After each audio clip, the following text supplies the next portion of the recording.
Hey everyone, Retire on Dividends here.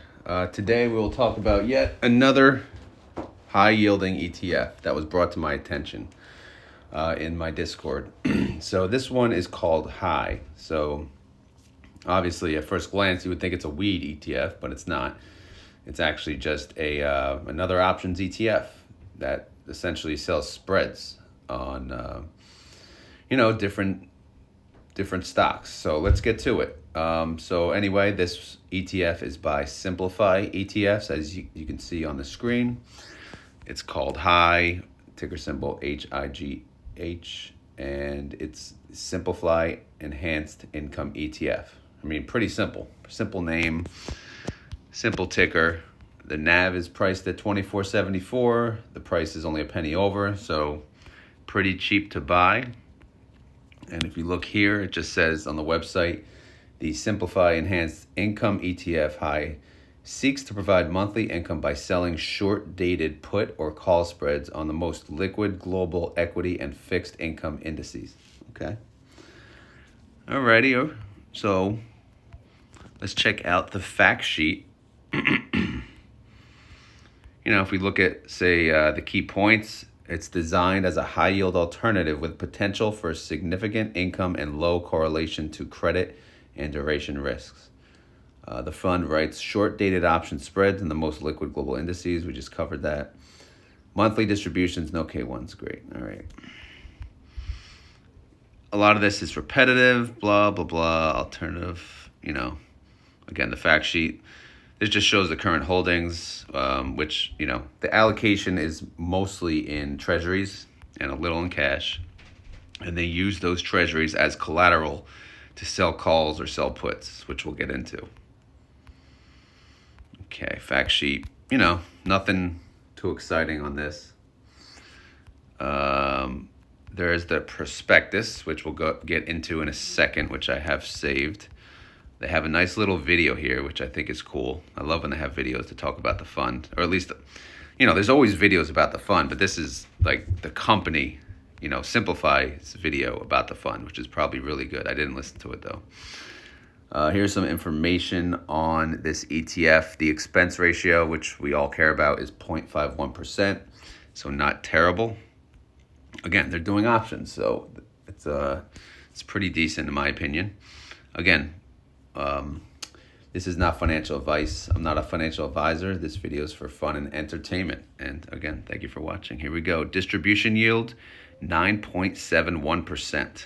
Okay. Not double digits, but, I would have thought it would be a little more. Ticker symbol high. It's not that high. They pay monthly again.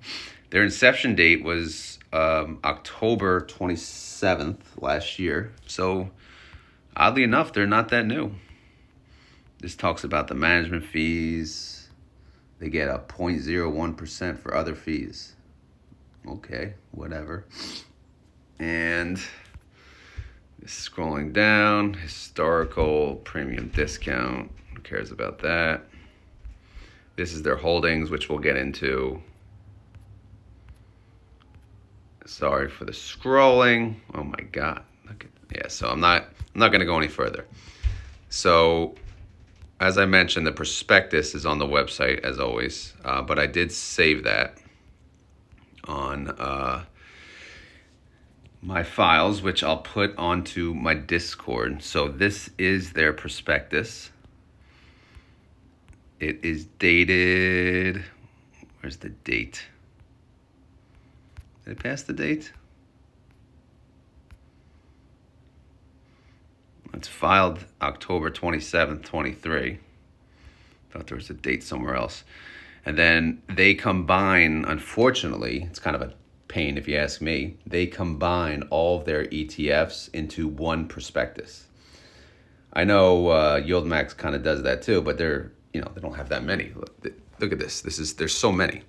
So obviously I highlighted the Simplify Enhanced Income ETF, known as High. Oh, here's the date, November 1st, 2023.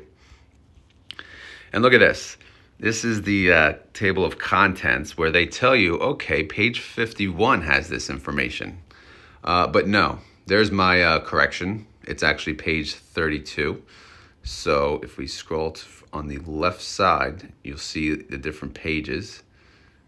It's a quick way to, scroll through these little files. So as you can see, it's page 32. Page 51 is HEQT, which is the Simplify Hedged Equity ETF. So I will pass on that, and I will go to page 32. No thanks to the table of contents. All right, so here's the investment objective. Seeks to provide monthly income. Okay, it's a winner already. Again, expenses 0.51%. Here is the principal investment strategies. Number 1, an interest income strategy. Number 2, income generating option strategy. So oddly enough, they have number 1 as the interest income strategy and number 2 as the option income strategy. So I guess because they'll always own treasuries, right? They're always going to earn income on the treasuries, and maybe there's a point in time where they're not actually selling calls or selling puts. Maybe, I don't know. All right, interest income strategy. They invest primarily in interest income producing U.S. treasuries, which are listed for a duration of 2 years. And this I thought was a good note too to understand when it comes to treasuries. For, when you buy a note that has a duration of 1 year, if there is a 1% rise in rates, that would result in a 1% decline in the treasury price. So yeah, we could lose money essentially. If you let them expire, you shouldn't lose money, right? You should gain what they're going to give you. But if you sell out early, when interest rates rise, you could lose money on the treasuries. Again, hopefully I explained that right. All right, so here's the income generating options strategy. I highlighted this whole sentence. So let's go through it. To generate additional income, the fund employs an exchange-traded and over-the-counter option spread writing strategy on equity, fixed income, volatility, commodity, and currency ETFs, and exchange-traded products, ETPs. The advisor focuses on index-based domestically traded ETFs, which is good. Okay, good. Sticking with the indexes. The advisor focuses on writing short-term options with less than 1 month to maturity because their value erodes faster than long-term. That's true. So I like that. Short-term, so less than a month, could be weekly, could be monthly, could be, every other week. All right, so there's 2 strategies. There's the call spread sub-strategy, and they would do this if they believe the ETF's price will decrease, remain unchanged, or increase slightly. And then there's the put spread sub-strategy, which in this example, they believe the ETF price would increase, remain unchanged, or decrease slightly. Because again, overall, when you sell calls, right, that's bearish. When you sell puts, that's bullish. All right, so the advisor expects the written options to expire worthless. Okay, that's, because again, they just want to make the premium and move on. But may adjust positions following a larger, over 10% price swing in options. Okay. When writing options, the fund requires to post collateral, and again, the treasuries and the cash are used as collateral for when they do these options. Again, they don't typically own the funds, so they're just selling puts and buying a put, or selling calls and buying a call. The fund expects to gain exposure to certain options markets by investing up to 25% of its assets in a wholly owned subsidiary of the fund organized under the laws of the Cayman Islands, the subsidiary. So 25% is used for that.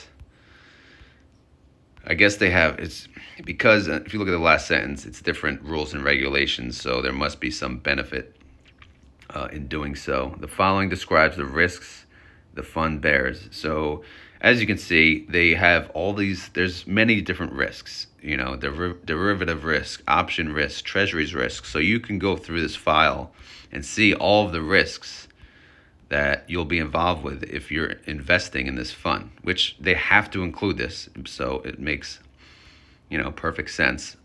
Me personally, I understand the risk, so I'm not going to read it. I'm not going to highlight it. I'm going to let you guys decide up to that. If I've read that, you guys would probably fall asleep on me. All right, the performance, the fund does not have performance history of a full calendar year. I mean, they came out October 22, so technically they do, since this is dated November. But, we'll let it go. The investment advisor is Simplify Asset Management.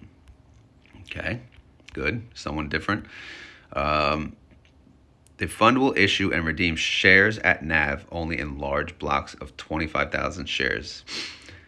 Each block of shares is called a creation unit. So whenever you see that creation unit on the holdings, I know for YieldMax, for example, that's a block. So if they have to add, additional shares for people to buy, I guess they do it in 25,000 share blocks.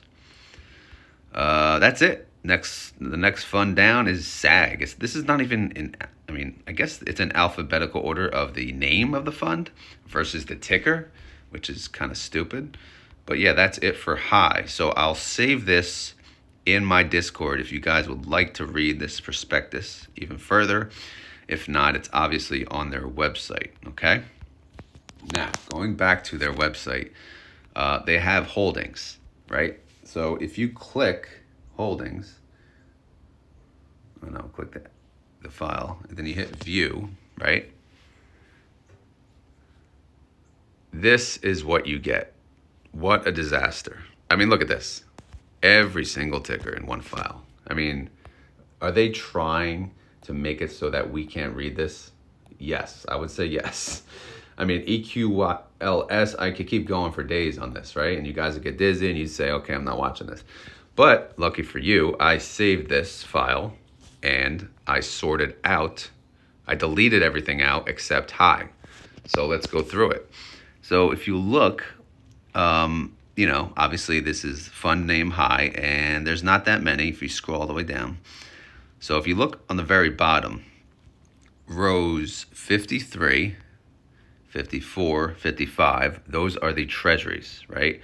So that's approximately 99.5% of the holdings. So everything is in treasuries, right? And you'll see they expire.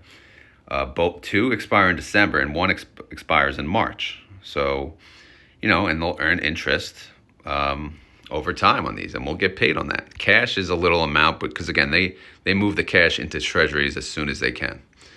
But they need cash to pay us out when that time comes. Okay, so now let's look at the holdings. So they have APA, DIS, Disney, I don't even know what APA is, GM, Oxy, Snow, APA again, COP, GM, Moderna, mRNA, PayPal, PP, right? PYPL, TLT, Walmart, okay, Exxon, and that's it. So what are they doing with these funds? If you look, APA, they have a call at 43.50 and another call for 40. Let me zoom in here. Okay, if you scroll to the right, you see the negative, right? The negative sign. That means the negative is a sell, so credit. So they're selling a call for $40, but they also bought a call for $43.50. So this is a call spread, right? And the weighting shows nothing, because again, the collateral is in the treasuries, and you scroll to the right, there's really nothing further. So they're doing call spreads, it looks like, on all of these funds. I don't see any P's for puts. So, and you could follow each of these, and then actually row 42, you see a 12-1 index call of 4,600. So quantity 5. All right. So they bought a call, looks like, for 4,600 on the S&P index. So that's pretty cool. Potential capital gains there on buying a call. Again, let's look at Texas Instruments, TXN. That's pretty good. So if we go to the right, they sold a call for 162.50, and they bought a call for they bought a call for 170. So if that goes above 170, and we're sitting pretty, I would say, right? Although they sold a call for 162.50, so that's they probably want it somewhere in the middle. Again, I'm not the call spread genius here, but they typically want these to expire worthless. But that buy call is protection in case it does go above 170, then we're covered, right? If it stays below the 170, then we don't, that buy call is useless. But if it goes if it kept going above, if it goes above 162.50, if the sell call goes above 162.50, we have to sell these shares for that amount. Okay? But if it goes above the 170, then we're kind of covered. We have some downside protection there, if that makes sense. And let's look at like Walmart, right? So scrolling, sorry guys, let's see. I can't scroll any further. Okay, so the negative 52 is the sell call 165. If Walmart stays, below 165, it expires worthless and we collect the premium, right?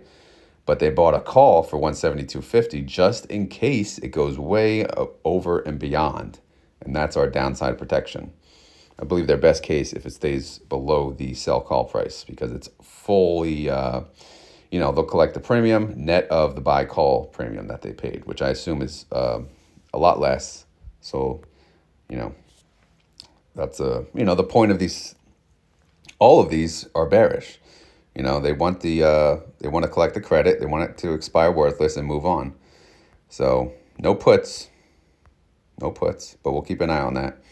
All right. So that is these are the holdings. I'll save the holdings in the Discord as well, if you guys are curious. Hopefully I explained that right. Still kind of early, just waking up here. I'm going to post this probably around 1 p.m. today when the market closes, so you guys have something to do.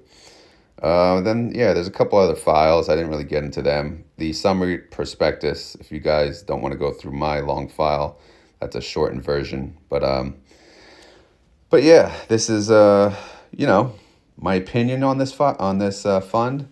It's okay. It's more like the SoFi one I just did the other day, THTA. I think these are like similar. So the yield is respectable. Again, it's not double digits, but this is can't get blown out of the water. There is some protection since they're doing spreads. But yeah, it's would I own this fund? Maybe. I'll just say maybe for now because I just bought THTA. I want to see how that goes.